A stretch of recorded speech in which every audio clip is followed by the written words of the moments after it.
할렐루야. 네, 우리 옆에 계신 분들과 인사 나누실까요? 축복합니다. 잘 오셨습니다.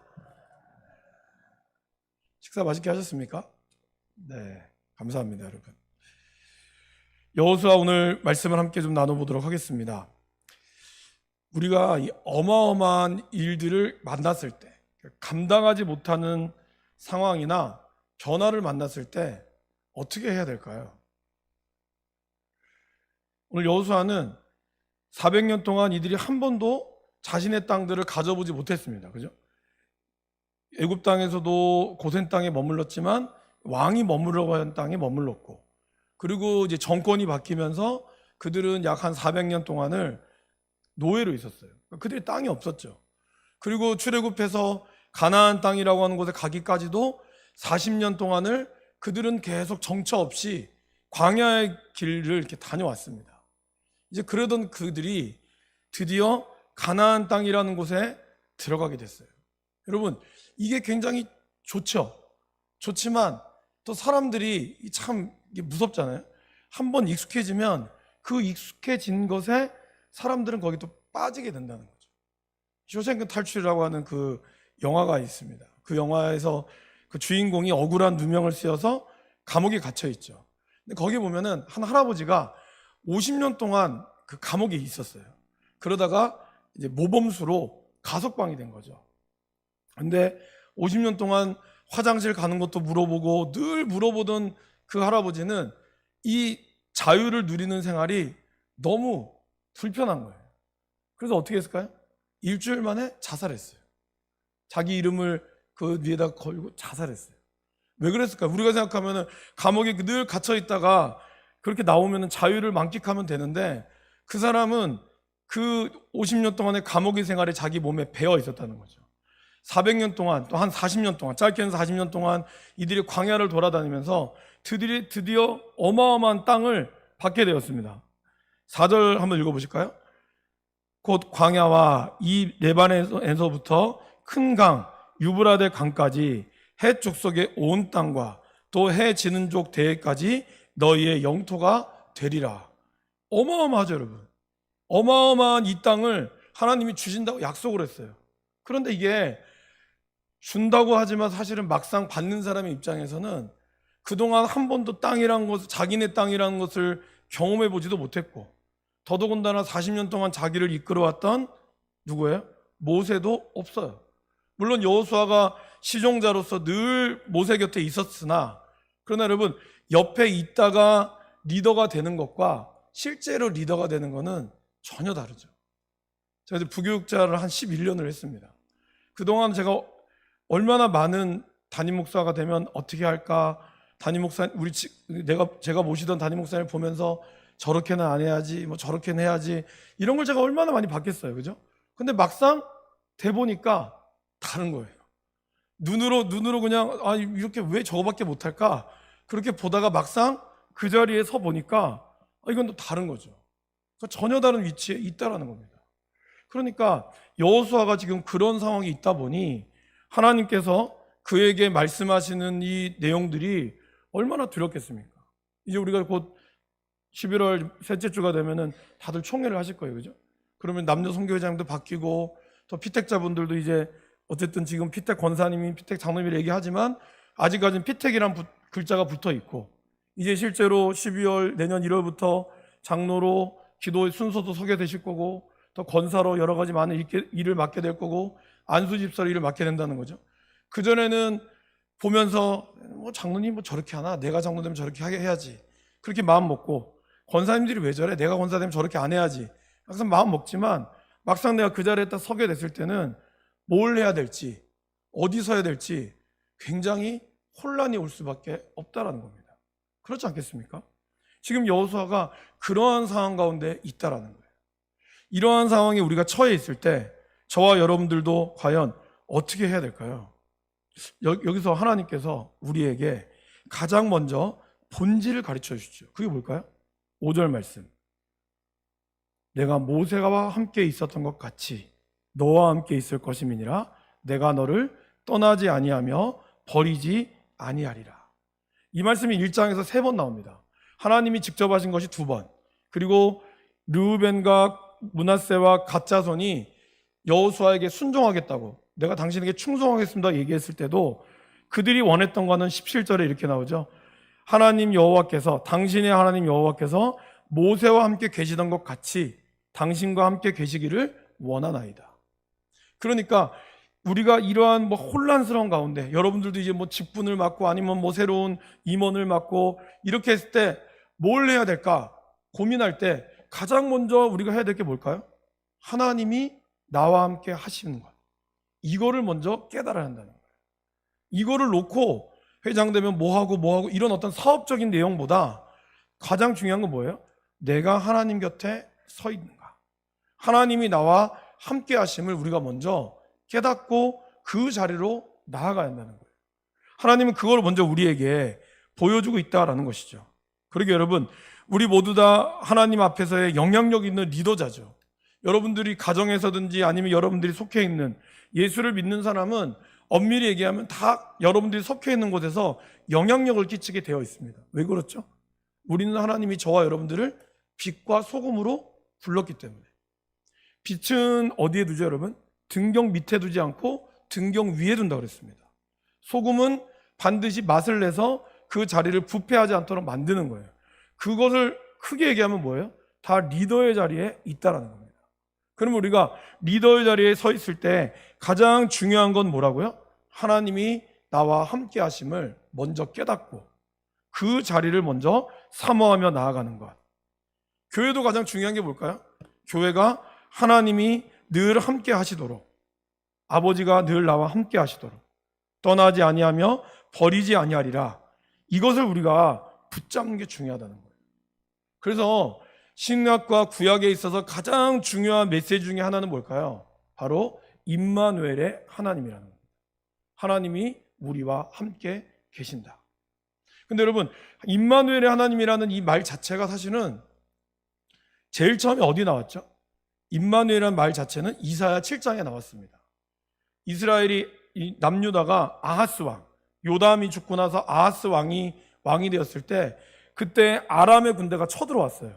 근데 이스라엘은 그거를 감당할 수 있는 힘이 없어요, 유다는. 그럴 때 하나님이 내가 너희에게 함께 하겠다. 그러면서 내가 너희에게 징조를 보여줄 것이니 처녀가 잉태하여 아들을 낳을 것이요 그 이름을 임마누엘이라 하리라라고 이야기했어요. 그 말이 무슨 뜻이죠? 처녀가 잉태하여 아들을 낳을 수 있을까요? 불가능하죠. 그러나 하나님은 이 불가능한 것을 이루시는 분이라는 거예요. 그래서 우리에게 불가능한 것을 이룬다는 뜻으로 뭘 얘기한 거예요? 임마누엘의 하나님. 하나님이 우리와 함께 하시면 우리 가운데 불가능한 것을 하나님은 이루어 주신다는 것을 말씀하고 있죠. 그리고 마태복음 28장 20절에서도 예수님께서 승천하실 때 이렇게 얘기하시죠. 내가 너희에게 분부한 모든 것을 가르쳐 지키게 하라. 볼지어다 내가 세상 끝날까지 너희와 항상 함께 있으리라 하시니라. 그러니까 예수님은 승천하시면서도 내가 너희와 함께 있겠다고, 보혜사 성령을 통하여 너를 도와주며 있겠다라고 말씀하시는 겁니다. 그러니까 오늘 우리의 삶에서 우리의 여러 가지 많이 복잡하고 여러 가지 많이 어려운 상황 가운데서도 우리가 가장 먼저 우선순위를 잡아야 될 것은 뭘까요? 바로 하나님이 함께 한다는 것. 이거를 우리가 나아가야 한다는 것이죠. 그리고 내가 주님 안에 거하는 삶을 살아가는 것. 그것이 중요하다는 거예요. 왜? 주님이 내 안에 거해야 내 안에 있는 육신의 정욕을 이겨낼 수 있고, 내 안에 있는 탐욕을 이겨낼 수 있고, 내 안에 어려움들을 이겨낼 수 있기 때문이라는 거죠. 로마서 말씀을 살펴보겠습니다. 로마서 8장.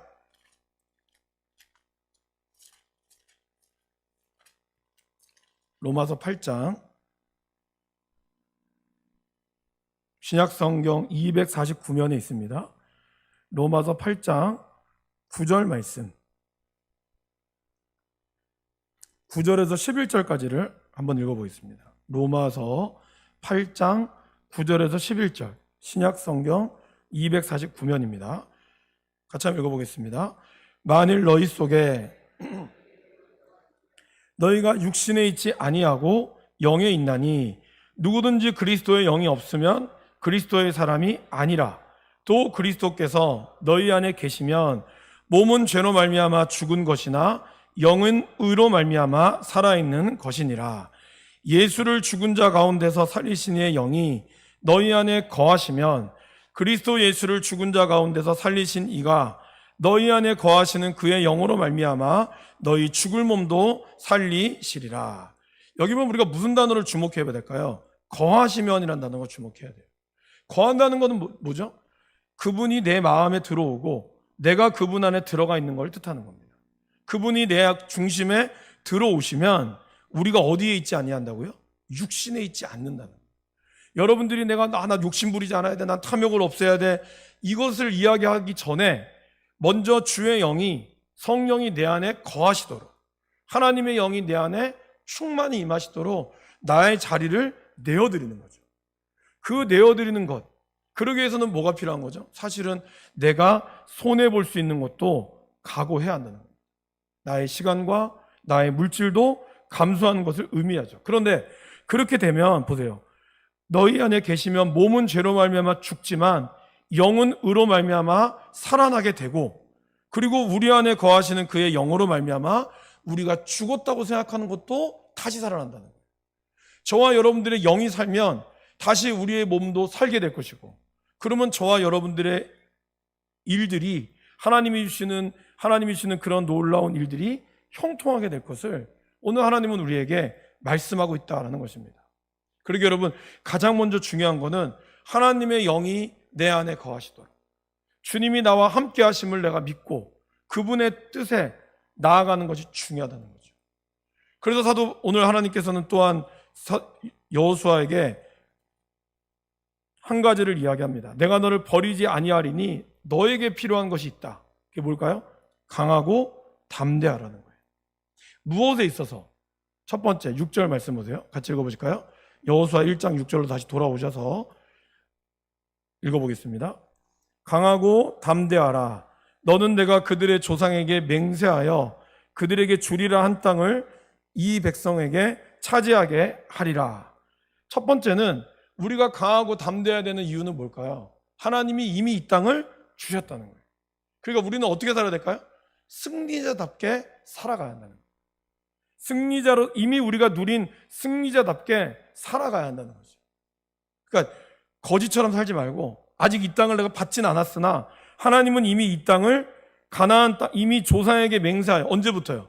아브라함에게 약속한 이 땅을 다시 너희에게 주겠다고 이미 약속했기 때문에 이미 저와 여러분들이 승리자로서의 삶을 감당해야 한다라고 이야기합니다. 그래서 여러분, 하나님이 나에게 주셨던 이 모든 것은 이미 하나님이 여러분들에게 주셨다고 약속하고 있다는 거예요. 그거를 말씀하신 것이 뭐죠? 고린도전서 10장 13절 말씀. 사람이 감당할 시험 밖에는 너희가 당한 것이 없나니 오직 하나님은 미쁘사 너희가 감당하지 못할 시험 당함을 허락하지 아니하시고 시험 당할 즈음에 또한 피할 길을 내사 너희로 능히 감당하게 하시느니라. 그러니까 하나님은 우리 인생에 감당하지 못할 시험 당함을 허락하지 아니하셨다는 거예요. 그리고 혹시 시험 당할 즈음에 내가 감당하지 못할 시험이 왔을 때는 하나님이 어떻게 한다고요?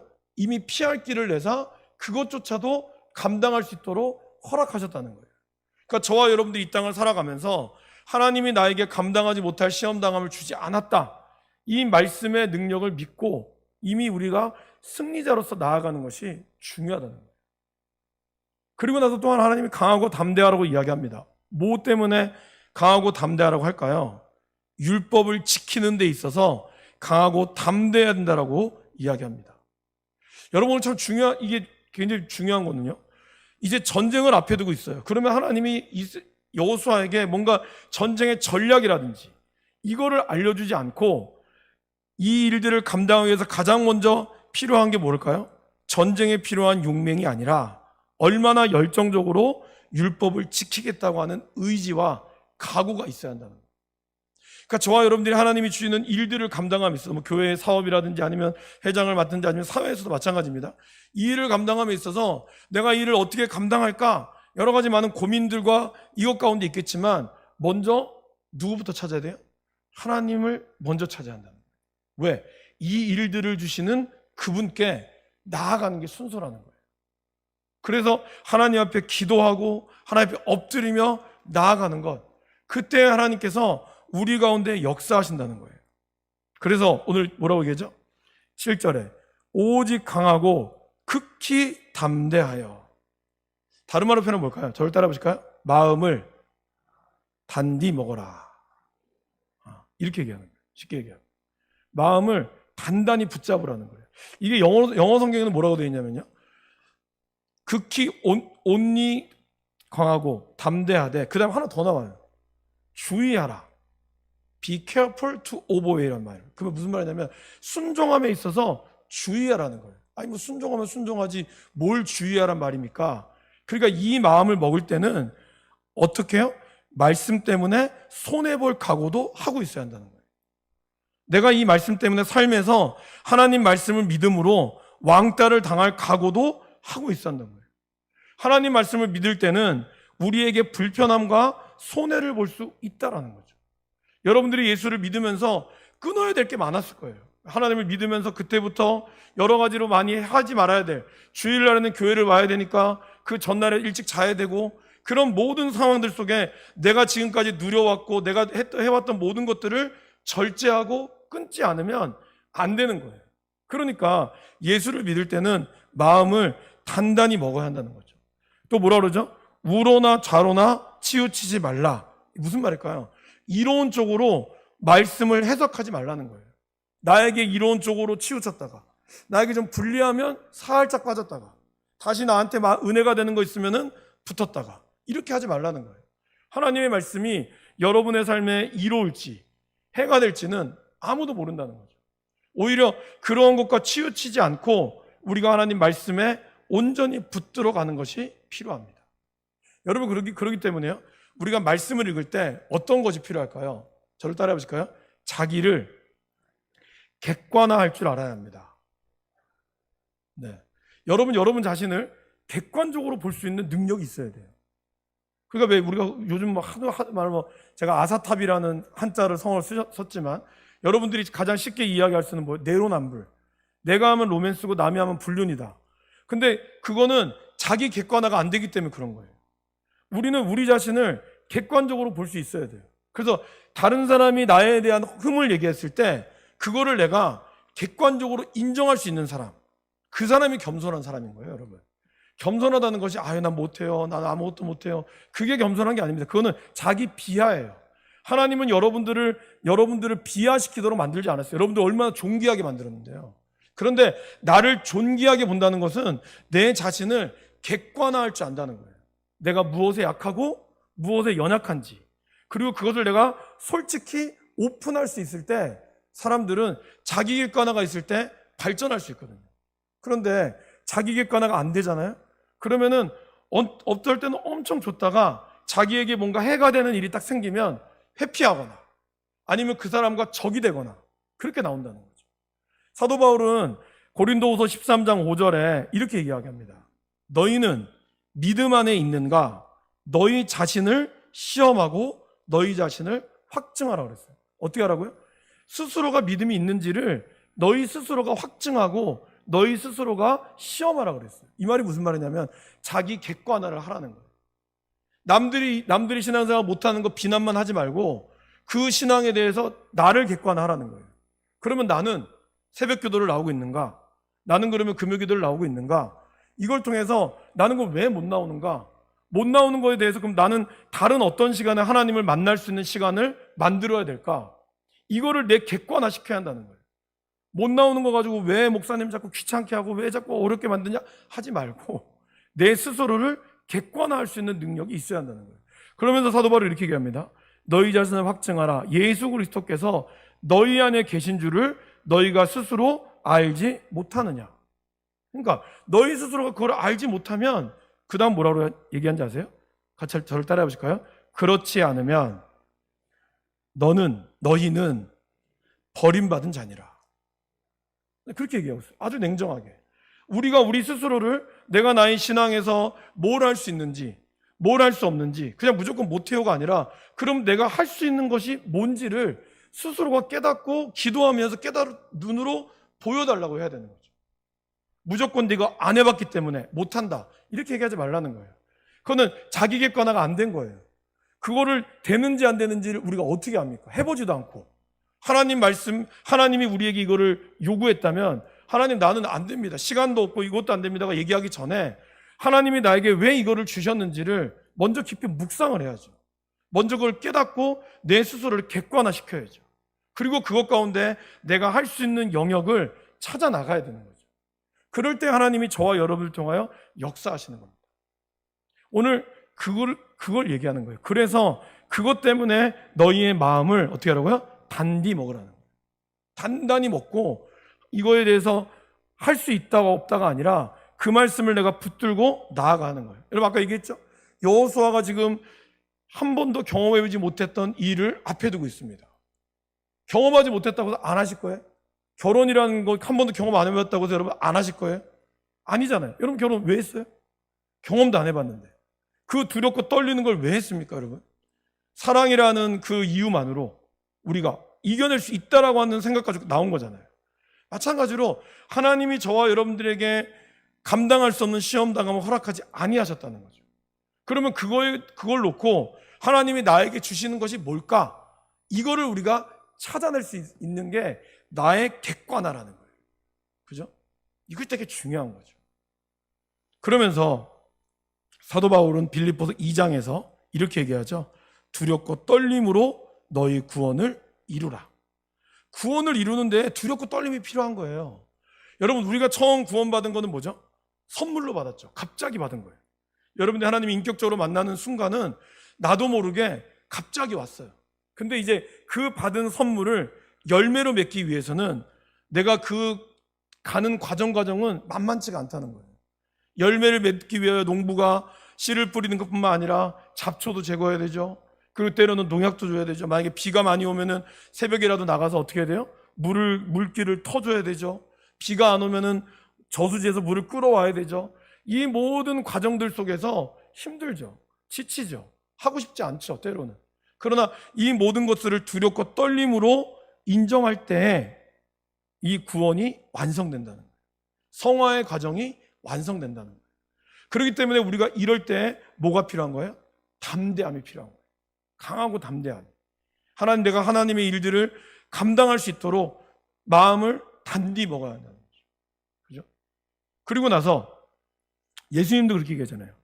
예수님께서 자기를 따라오려는 수많은 사람들 앞에서 뭐라고 얘기하죠? 사람들이 막 예수님을 무리지어서 왔어요.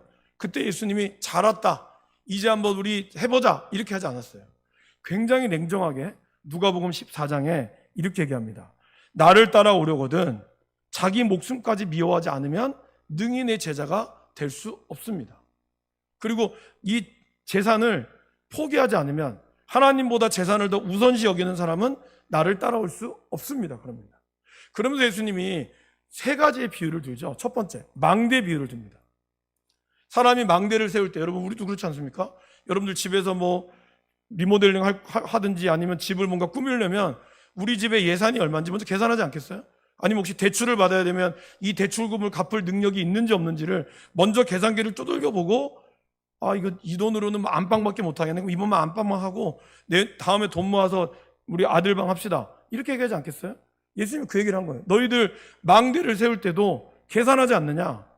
하나님을 따라올 때 그렇게 마음을 먹고 계산하지 않고 무턱대고 주님이 오병이어의 기적을 펼치니까, 주님이 뭔가 무리를 걸어가니까 야 저분 믿으면 내가 잘 살겠지, 그렇게 따라오지 말라는 거예요. 그렇게 따라오면 펜으로밖에 존재가 안 되는 거예요. 그러면서 또 하나 뭘 얘기를 들죠? 전쟁터에 나가 있는 전쟁하는 임금이 상대편과 이제 전쟁을 붙을 때 뭐부터 계산할까요? 우리 병사가 10,000명, 저쪽 병사가 20,000명. 이게 어렵겠는데? 그럼 어떻게 하지? 그러면 항복을 해야겠다. 일단 화친을 맺어야겠다. 협상을 맺어가지고 뭐 줄 거 주고 뺄 건 빼고 이렇게 해야겠다 하지 않겠어요? 그냥 무턱대고 뭐 죽으면 죽으리라 이렇게 해서 왕 입장에서 갈 수 없다는 거예요. 그런 거를 냉철하게 분석하고 간다는 거죠. 집을 지을 때는 마찬가지죠. 그런 것처럼 예수님이 그 비유를 들면서 너희가 나를 따라올 때 그만한 나를 향한 영적인 투자와 그거를 계산하지 않고 무턱대고 따라오면 안 된다는 거죠. 그러기에 우리가 이 길을 걸어감에 있어서 누구든지 저와 여러분들이 제자가 되려면 어떻게 해야 될까요? 마음을 단단히 먹고, 그리고 그것 가운데 내가 감당할 수 있는 거를 가야 한다는 거예요. 시간을 투자하고, 그리고 그 말씀이 잘 되도록 해야 한다는 거예요. 그러면서 여호수아에게 하나님 얘기하죠. 이제 실질적인 걸 얘기합니다. 첫 번째, 이 율법책을 내 입에서 떠나지 말게 하라. 뭘까요, 여러분? 말이 중요하다는 거예요. 말이. 민수기 24장 28절에 이렇게 나오죠. 그들에게 이르기를 여호와의 말씀에 내 삶을 두고 맹세하노라. 저를 따라 보시겠습니다. 너의 말이 내 귀에 들린 대로 내가 너희에게 행하리니. 하나님 뭐라고 하신 거예요? 너희가 말한 그대로 내가 해줄게. 그러니까 여러분들이 말한 그대로 하나님이 역사하는 거예요.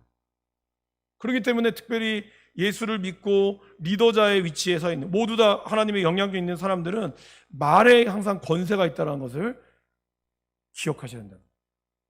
우리 감사 챌린지라는 거 한 거 있잖아요. 여러분 하루에 한 3가지의 감사 제목들 금방금방 찾아내실 수 있죠. 어떤 분이 그러시더라고요. 그럼 화장실에서 변비가 있었는데 변비가 뚫린 것도 감사해야 됩니까? 해야죠. 당연히 해야죠. 그죠? 네, 얼마나 감사합니까? 속이 뚫렸는데. 감사도 눈치 보면서 해요, 사람들이. 이 정도 감사를 해야 정말 감사한 건가? 그런 게 어디 있어요? 하나님 보시기에 여러분들의 삶에 감사할 것이 있으면 얼마든지 하다못해 내가 오늘 2발로 걸어가는 것도 감사할 수 있는 거죠. 오늘 온병원 가서 또 우리 봉사하셨는데, 온병원 가서 보면 아파서 힘들어 하시는 분들, 호스피스 며칠 이제 오늘 내일 정말 하시는 그분들의 삶을 보면 우리들이 안타깝지만 또 감사할 조건들이 생기는 거죠. 여러분들이 이 자리에 올 수 있는 것도 감사할 수 있는 거고, 그런 모든 감사의 말들을 우리가 할 줄 아는 것. 그러니까 여러분들 보기에는 이 사소한 이것까지 감사해야 되나 하는 것도, 그것에 감사할 줄 아는 사람은 큰 것에도 감사하는 겁니다. 여러분 보세요. 예수님이 뭐라 그랬죠?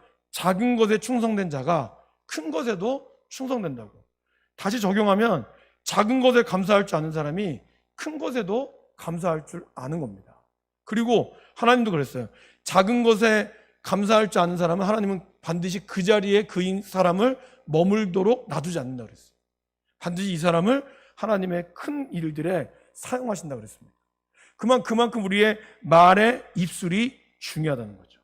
그래서 이 내 입에서 떠나지 않게 된다. 이건 뭘 뜻할까요? 첫째는 통독하는 게 필요하다는 거죠. 우리가 말씀을 읽을 때 전체를 보는 통독이 있어야 되고, 두 번째는 묵상이 필요하다는 거예요. 그러니까 통독은 전체를 보는 눈이라면 묵상은 좀 깊게 들어가는 눈이 필요한 거죠. 여기서 묵상은 무슨 뜻일까요? 그냥 소리를 내어서 하는 것이 아니라 읊조리고, 좀 다른 말로 표현하면 어떤 목사님이 그렇게 표현했어요. 개가 그 개뼈다구를 아주 그냥 쪽쪽 빨아먹잖아요. 여러분 뭐 고기 잘 드시는 분은 이 갈비 같은 거 있으면 쪽쪽 빨아먹죠. 그렇게까지 완전히 단물이 다 빠질 때까지 먹는 것을 묵상이라고 표현을 해요. 한 구절에 나오는 모든 의미를 내가 다 찾아내서 그것을 가지고 쪽쪽 빨아내는 것. 그러한 묵상함이 우리에게 필요하다는 거죠. 그리고 세 번째는 뭘까요? 첫 번째는 통독이고, 전체를 보는 눈도 필요하고, 두 번째는 묵상이죠. 깊게 들어가는 것이 필요하고, 제일 중요한 거라고 할 수 있습니다. 뭘까요? 하나님 말씀을 끊임없이 지켜 행하는 것. 아무리 내가 깨닫고 할지라도 그것을 내 손과 발로 실행하지 않으면 안 된다는 거죠. 그래서 예수님도 그랬잖아요. 바리새인과 서기관을 나무랐을 때 뭘 나무란 거죠? 그들이 하는 말은 다 들어라. 왜냐하면 맞는 말이니까. 그러나 그들이 하는 행위는 본받지 마라. 자그마한 거 하나라도 지켜 행하는 사람, 그 사람이 생명력 있는 사람이라고 예수님은 말씀하셨어요. 오늘 여호수아에게 그러잖아요. 내 입에서 떠나지 말게 하며 주야로 그것을 묵상하고, 그리고 어떻게 해요? 그 안에 기록된 대로 지켜 행하라. 그러면 그러니까 이렇게 행하려면 저와 여러분들의 말씀이 신체의 일부가 되도록, 툭 찌르면 말씀이 나오고, 툭 찌르면 나도 모르게 도움의 손길이 나오고, 그 정도로 우리가 되어야 돼요. 옆에 사람 찔러보세요. 뭐가 나오나? 살짝 딱 찔러보세요. 뱃살이 나옵니까? 네. 그러니까 그 정도로 내 몸이 쩔어야 하는 거죠. 그것을 사도 바울은 뭐라고 그랬어요? 그리스도의 향기라고 얘기했어요. 향기는 뭡니까, 여러분? 향기는 그 사람이 그냥 내가 향수 뿌리는 향기가 아니라 그 사람이 몸에 가지고 있는 모든 채취를 얘기하는 거죠. 오랫동안 그 환경과 상황 가운데 쩔어 있는 상태. 그러니까 우리가 성령에 쩔어 있으면 우리 안에 그리스도의 향기가 나온다는 거예요. 그러면 그 그리스도의 향기는 어떠한 독도 들어가지 않죠. 예수님이 마가복음에 그런 얘기를 하죠. 내가 복음을 전할 때 독사가 너를 물어도 독이 너를 상하지 않을 거라고. 그 말이 뭘까요? 우리가 하나님의 말씀에 쩔어 있으면 어떠한 독적인 유혹들과 올지라도 우리가 그거에 물려서 죽지 않는다는 거예요. 그래서 바울이 그랬잖아요. 바울이 뱀이 딱 무니까 사람들이 저거는 분명히 죄인이다, 분명히 죽을 거라. 그런데 어떻게 됐어요? 아무렇지 않으니까 사람들이 뭐라 그래요? 신으로 바꾸잖아요. 저건 신이라고. 그러니까 하나님의 말씀 가운데 서 있는 사람들, 그냥 말씀 가운데 서 있는 게 아니라 말씀에 거해 있는 사람들, 말씀이 내 안에 말씀이 있는 사람은 예수님이 뭐라 그랬죠? 저는 열매를 많이 맺나니.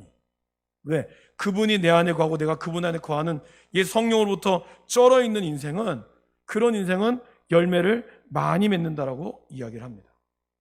코카콜라를 만들었던 아이아 코크가 그런 말 했죠. 내 혈관 속에는 피가 아니라 코카콜라가 흐르고 있다. 사도 바울은 뭐라고 그랬죠? 내 몸을 만지지 말라. 내 안에 예수의 흔적이 있다고.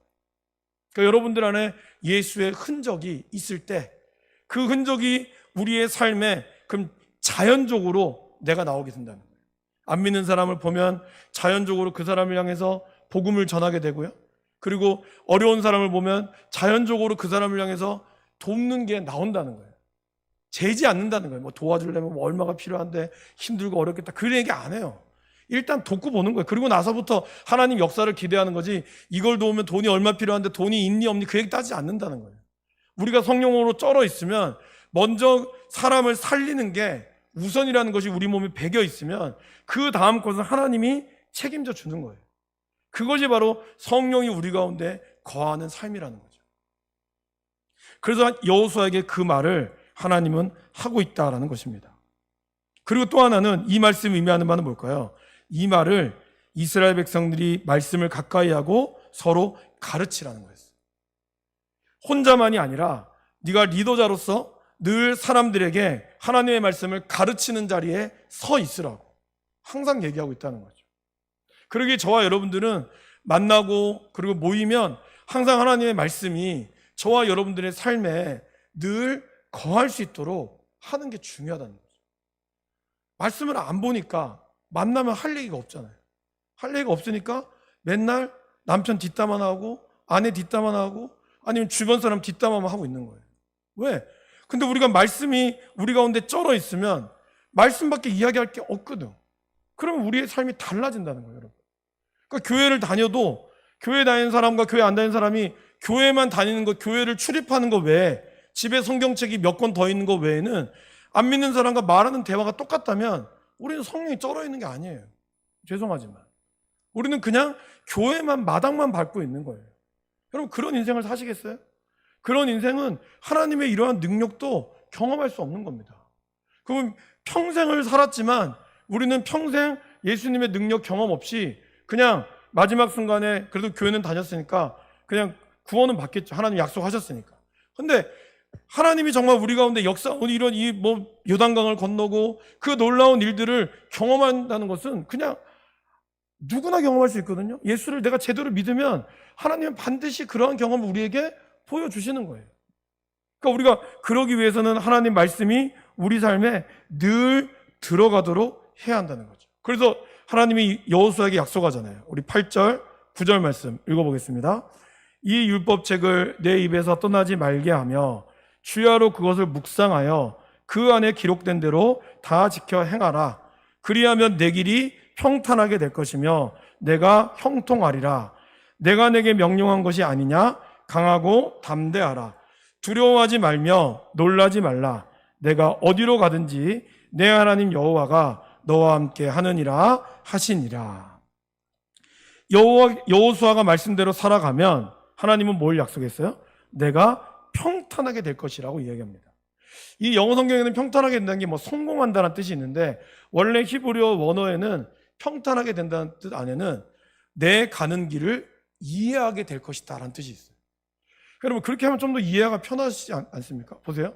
여러분들이 말씀 가운데 가까이 가면 여러분들이 알 수 없는 고난과 알 수 없는 어려움 가운데서도 그 길이, 하나님 왜 나한테 이런 길을 줬어요? 라고 처음에는 반문할 수 있죠. 그러나 시간이 지나가면 그 길들이 나에게 이해가 되어진다는 거예요. 아, 하나님께서 약속하시는 것이 이거구나. 내가 그거를 100% 알 수는 없어도 그래도 하나님이 내 일길 가운데 분명히 나를 통해서 역사하시는 것이 무엇이겠구나라는 것을 깨닫게 된다는 거예요. 그러나 말씀 가운데 거하지 못하면 좋은 일이 있을 때는 그냥 감사하지만 나쁜 일이 생길 때는 원망밖에 나오지 않는 거죠. 평탄하지 않는 거예요. 왜? 하나님의 뜻을 이해할 수 없거든요. 그리고 오늘 여기서 형통하게 된다, 이 말은 뭘까요, 여러분? 이걸 이제 많은 사람들이 성공이나 번영이라고 뜻하기도 합니다. 물론 그것도 맞죠. 그러나 하나님이 주시는 형통함의 복은 뭘까요? 단순히 물질을 많이 얻는 복만이 아니라는 겁니다. 하나님이 걸어가는 이 길들 가운데 주님이 나와 함께 동행한다는 그 삶, 그것이 나에게 가장 중요한 축복이라는 것을 비로소 알게 된다는 것을 이야기한다는 거죠. 그것이 우리 인생이 형통하게 되는 모습이라는 겁니다.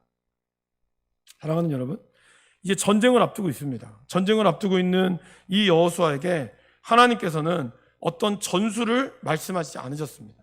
중요한 게 뭐였기 때문에? 하나님 말씀을 순종하는 것이 중요하다는 것을 알았기 때문에. 저와 여러분들이 무엇을 시작하든지 간에 가장 먼저 기도의 자리로 나가셔야 돼요. 가장 먼저 여러분들이 3일이면 3일, 이틀이면 이틀 그렇게 마음을 먹고 하나님 앞에 먼저 기도의 자리로, 뭐 하루 금식할 수 있으면 좋으시고요.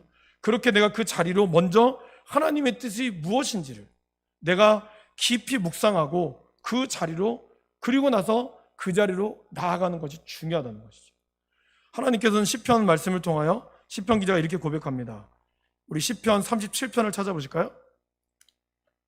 시편 37편.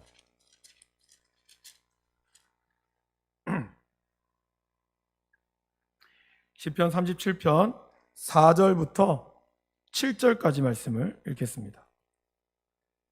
시편 37편 구약 828면에 있습니다. 4절부터 7절까지 같이 읽어보겠습니다. 또 여호와를 기뻐하라. 그가 내 마음의 소원을 내게 이루어 주시리로다. 내 길을 여호와께 맡기라. 그를 의지하면 그가 이루시고 내 의를 빛같이 나타내시며 내 공의를 정오의 빛같이 하시리로다. 여호와 앞에 잠잠하고 참고 기다리라. 자기 길이 형통하며 악한 꾀를 이루는 자 때문에 불평하지 말지어다. 시편 기자는 뭘 얘기하고 있죠? 여호와를 기뻐하라고.